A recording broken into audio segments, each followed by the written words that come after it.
இந்த காணொலியில் நம்ம பல்லவ மன்னர்கள் கட்டின ஒரு கோயிலை வந்து பார்க்க போகிறோம். ஒரு கோயில்னா ஒரு கோயில் கிடையாது, ஒரு இடத்துல அமையப்பட்ட 4 கோயில்களை வந்து பார்க்க போகிறோம்.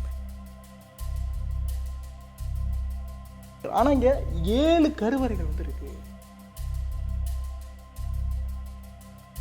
இந்த கோயிலில் நிறைய கல்வெட்டுகள் இருக்குங்க. யாரோட தெரியுமா? முதலாம் ராஜராஜ சோழனுடைய கல்வெட்டு.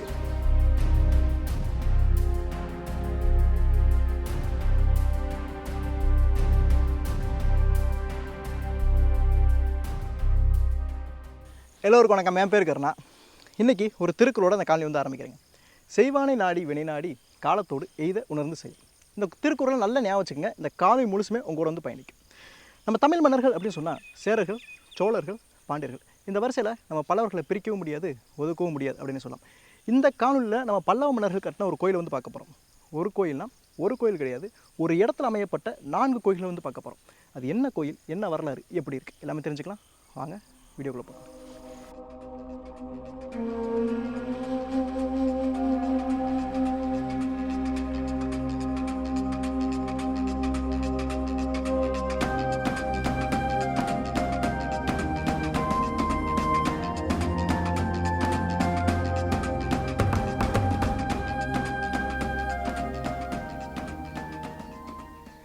நாலு கோயில் இருக்குன்னு சொன்னல, இது முதல் கோயில். கோயிலா? குடைவரை கோயில். அதாவது ஒரு மலையை குடைந்து வரைந்து கட்டப்பட்டால் அது குடைவரை கோயில் அப்படின்னு சொல்லலாம். இது முதல் குடைவரை கோயில். இங்கே 4 கோயில்கள் இருக்குது. இது முதங்க, மறுபடியும் சொல்கிறேன். இதில் 4 தூண் இருக்குது. என்ன காரணம்? 2 தானே இருக்குது அப்படின்னா, இதுவும் தூண் தான். இது அரைவட்ட தூண் அப்படின்னு சொல்லுவாங்க. ஏன்னா பாதி வரைக்கும் பண்ணியிருக்கிறாங்க. அப்படியே மலையிலிருந்து எழுகிற மாதிரியே வந்து அப்படி பண்ணியிருக்காங்க. 1 2 3 4. இந்த கோயில் முடிக்கப்படல. சரி, தொழில் அறிஞர்கள் என்ன சொல்கிறாங்க அப்படின்னா, இந்த கோயில் முயற்சி பண்ணியிருக்காங்க, கோயில் கட்ட முயற்சி பண்ணாங்க. ஆனால் ஒரு காரணத்தினால பண்ண முடியாமல் போயிடுச்சு, தவறு ஏற்பட்டுருச்சு. அதனால் அடுத்த கோயிலுக்கு போயிட்டாங்க. அதுவும் தவறு ஏற்பட்டுருச்சு, அடுத்த கோயில் போயிட்டாங்க அப்படின்னு 4 கோயில்கள் இது மாதிரி தான் இந்த மலையை சுற்றியே போனதாக வந்து சொல்கிறாங்க. உழுக்கில் வந்தோன்னா இடது பக்கம் பார்த்தீங்க அப்படின்னா மலை வெட்டப்பட்டிருக்கிறது உங்களுக்கு நல்லாவே தெரியும். இது எந்த அளவில் வெட்டியிருக்காங்க அப்படின்னு உங்களுக்கு எளிமையாக வந்து பார்க்க முடியும். நீங்கள் இந்த கியூப் பார்க்குறீங்கள, அதே மாதிரி தான் அமைப்பு இருக்குது பாருங்களேன். மலையை லைட்டை எடுக்கிறப்ப அப்படியே சில மாதிரி செதுக்கிறதில்ல அவங்க. அப்படியே இங்கே பாருங்கள், தனித்தனியாக செதுக்கி அதற்கப்புறம் சிலைகளை வந்து செய்ய பார்த்துருப்பாங்க. இது முடிக்கப்படாத ஒரு கோயில். நீங்கள் உள்ளுக்குள்ளே வந்தீங்க அப்படின்னா இடது பக்கம் உங்களுக்கு தெரியும், துவாரபாலகர்கள் வைக்கணுன்றதுக்காக இடது பக்கம் வெட்டியிருக்கிறாங்க, ஆனால் பண்ணலை. இது மூலஸ்தானத்துக்காக பண்ணியிருக்கிறாங்க, ஆனால் அதுவும் முடிக்கப்படாமையே வந்து போயிடுச்சுங்க. முடிக்கப்படாத ஒரு கோயில். சரி, இப்போ 2வது கோயிலை போய் பார்க்கலாம்.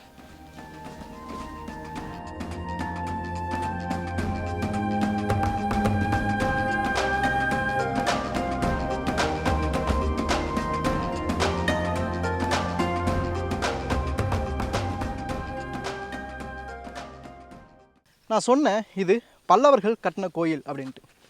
எந்த பல்லவ மன்னன் கட்டியிருக்கிறார்? முதலாம் மகேந்திரவர்மன் வந்து கட்டியிருக்கிறார்.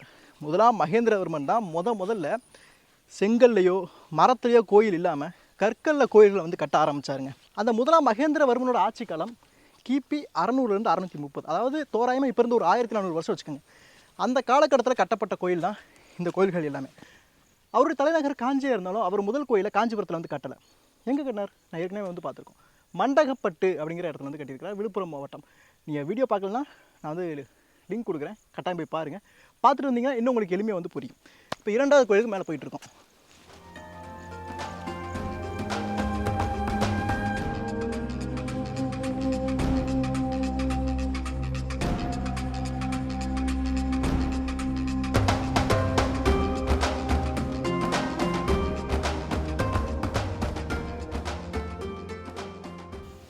இரண்டாவது கோயிலுங்க.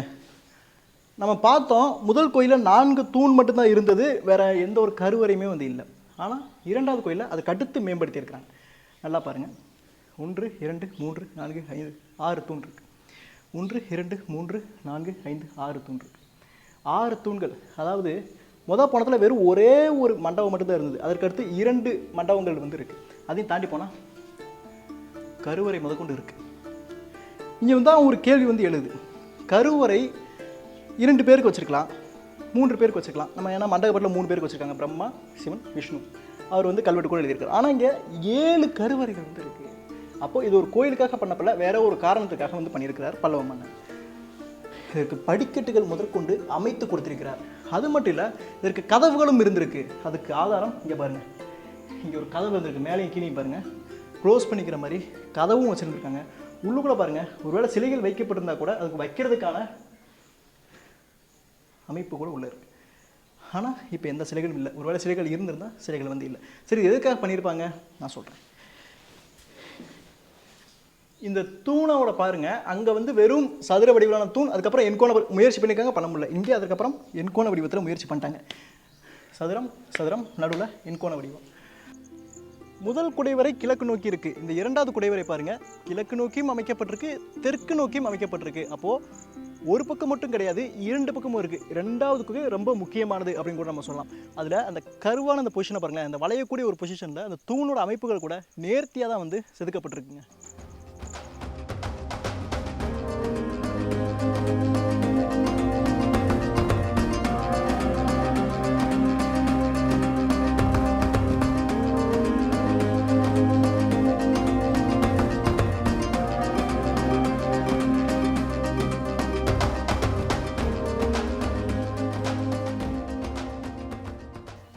இது அந்த 3வது கோயிலுங்க. இந்த கோயில் கொஞ்சம் முழுமையடைஞ்சிருக்கு அப்படின்னு தொழில் துறையாளர்னு சொல்கிறாங்க. நம்ம உள்ளுக்குள்ளே வந்த உடனே இங்கே பாருங்கள், 4 தூண்கள், அதே 4 தூண்கள். மேலே சதுர வடிவம், எண்கோண வடிவம், சதுர வடிவம் தான் 4 தூண். அதில் 2 தூண் வந்து அரை தூணாக இருக்குது. அதையும் தாண்டி போனோன்னா முதல் மண்டபம், 2வது மண்டபம், அடுத்து கற்பகிரகம். இங்கே 3 சன்னதிகள் வந்து இருக்குங்க. 3 சன்னதிகள் வந்து இருக்குது. நடுவில் சிவபெருமான் நமச்சிவாய. துவார பாலகர்கள் வந்து இருக்காங்க. இங்கே இருக்கிற லிங்கம் நம்ம பல்லவ மன்னன் கட்டினது கிடையாது, சரிங்களா? மறுபடியும் சொல்கிறது, பல்லவ மன்னன் வந்து வைக்கல, பிற்காலத்தில் கொண்டு வந்து வைக்கப்பட்ட ஒரு லிங்கம். பக்கத்தில் விஷ்ணுவுக்கும் சன்னதி, அந்த சிலைகள் வந்து எதுவுமே இல்லை. பக்கத்து 2 சன்னதியில் சிலைகள் எதுவுமே இல்லை. இந்த இடத்துல இன்னொரு சிறப்பு என்னென்னா, இங்கே கல்வெட்டு இருக்குது. ஹேய், நானும் ஒவ்வொரு சன்னதியாக போய்கிட்டு இருக்கேன், இந்த நான் எங்களை ஃபாலோ பண்ணிட்டே இருக்கேன். சரி, இங்கே கல்வெட்டு இருக்குது, படிக்க முடியுதுங்களா? இந்த கல்வெட்டு யார் காலத்தை சேர்ந்தது தெரியுமா? இந்த கல்வெட்டு முதலாம் ராஜராஜ சோழன் அவர்கள் காலத்தை சேர்ந்த ஒரு கல்வெட்டு.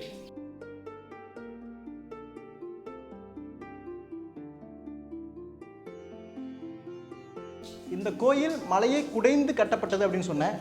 மலைக்குள்ளே இருக்கிறதுனால இங்கே பாருங்கள், தண்ணி வந்து சொட்டிக்கிட்டே இருக்குங்க, சரிங்களா?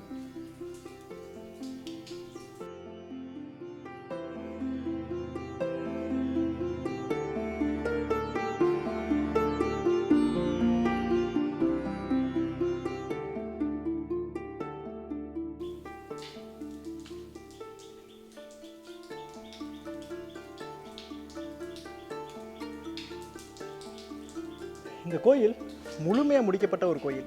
நீங்கள் நல்லா பாருங்கள், இந்த கோயிலுக்கு வெளிப்புற சுவற்றில் வண்ணங்கள் வந்து பூசியிருக்கிறாங்க.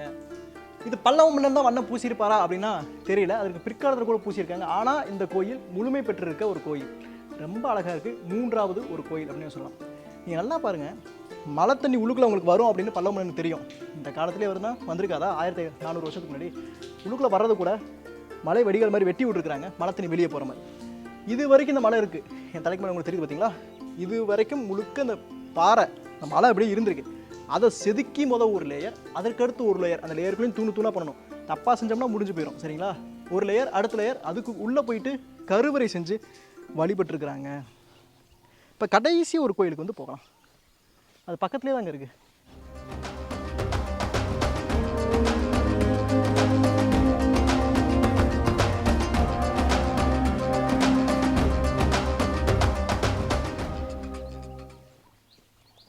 இப்போ இந்த 4 இடத்தையும் நீங்கள் வந்து வரிசையாக பார்த்துக்கிட்டே வந்தீங்க அப்படின்னா உங்களுக்கு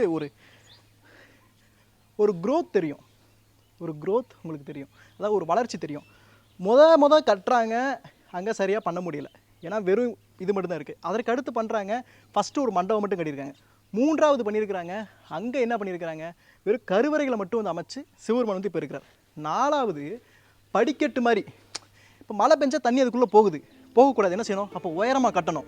அடுத்த ஒரு நிலைக்கு வந்து போகிறாங்க, படிக்கட்டுகள் அமைத்து கடைசியாக இந்த கோயில் வந்து அமைச்சிருக்கிறாங்க. இந்த கோயிலில் 3 சன்னதிகள் இல்லை, ஒரே ஒரு சன்னதி தான். ஆனால் சன்னதிக்குள்ளே இருந்த சிலையும் இல்லை, களவாடப்பட்டுருச்சா என்ன அப்படிங்கிறது தெரியல. இதுலேயும் கதவுகள் அமைச்சிருக்கிறாங்க. இங்கே பார்த்தீங்கன்னா தெரியும், கதவுகள் அமைச்சதுக்கான அடையாளங்கள் வந்து இருக்குது. உள்ளுக்குள்ளே மூலவருக்காக தனி சன்னதி வந்து இருக்குங்க,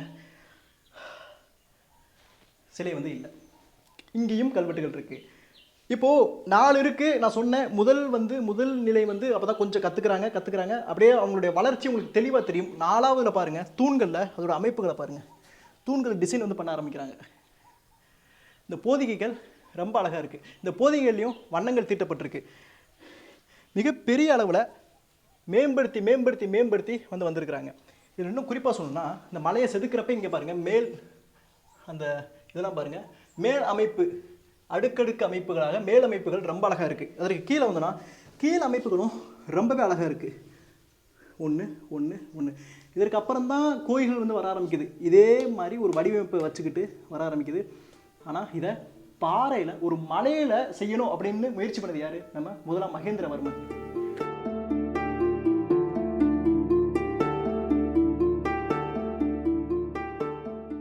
இந்த 4 கோயில்கள் நீங்கள் வரிசையாக பார்த்தீங்கன்னா பரிணாம வளர்ச்சி வந்து தெரியுங்க. இது தொழில் அறிஞர்கள் சொல்கிறாங்க, கட்டி பண்ண முடியல அப்படியே வளர்ச்சி அடைஞ்சிருக்காங்க அப்படின்னு. வரலாற்று ஆர்வலர்கள் என்ன சொல்கிறாங்க அப்படின்னா, இதை வந்து ஒரு தியான கூடமாக வந்து பயன்படுத்தியிருக்கிறாங்க பல்லவர்கள் காலத்தில் அப்படின்னு சொல்கிறாங்க. ஏன்னா 2வது கோயிலில் நீங்கள் நல்லா பாருங்கள், 7 சன்னதி இருக்குது. 7 சன்னதி வைக்க வேண்டிய அவசியம் என்ன? கதவுகள் இருக்குது. அப்போ உள்ளுக்குள்ளே போய் தியானம் பண்ணுவாங்க. இது வந்து ஒரு வைப்ரேஷனுக்கான ஒரு இடமா வந்து பயன்படுத்தியிருக்கிறாங்க அப்படி சொல்கிறாங்க.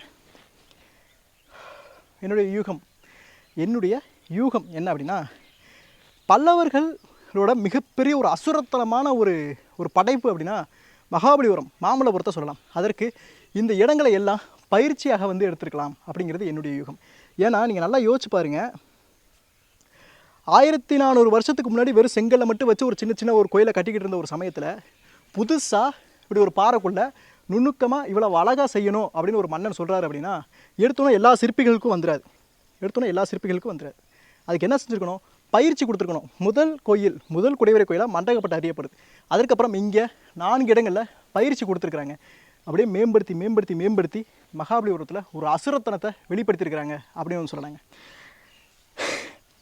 இப்போது இந்த காணொலி ஆரம்பத்தில் நான் ஒரு குறள் சொன்னேன், ஞாபகம் இருக்கா? செய்வானை நாடி வினைநாடி காலத்தோடு எய்த உணர்ந்து செயல். இதுக்கு என்ன அர்த்தம்? ஒரு செய்கின்ற செயலுடைய தன்மையை பொறுத்து, அந்த காலத்தை பொறுத்து, செய்கிறவனை பொறுத்தும் நம்ம வந்து இந்த வேலையை கொடுக்கணும் அப்படின்றது. அப்போது எப்படி பண்ணுவாங்க அப்படிங்கிறத கொஞ்சம் கொஞ்சமாக பயிற்சி கொடுத்து பல்லவ மன்னன் வந்து பண்ணியிருக்கிறார். இதற்கு அடுத்த குறள் ரொம்ப அழகாக வந்து சொல்லலாம்.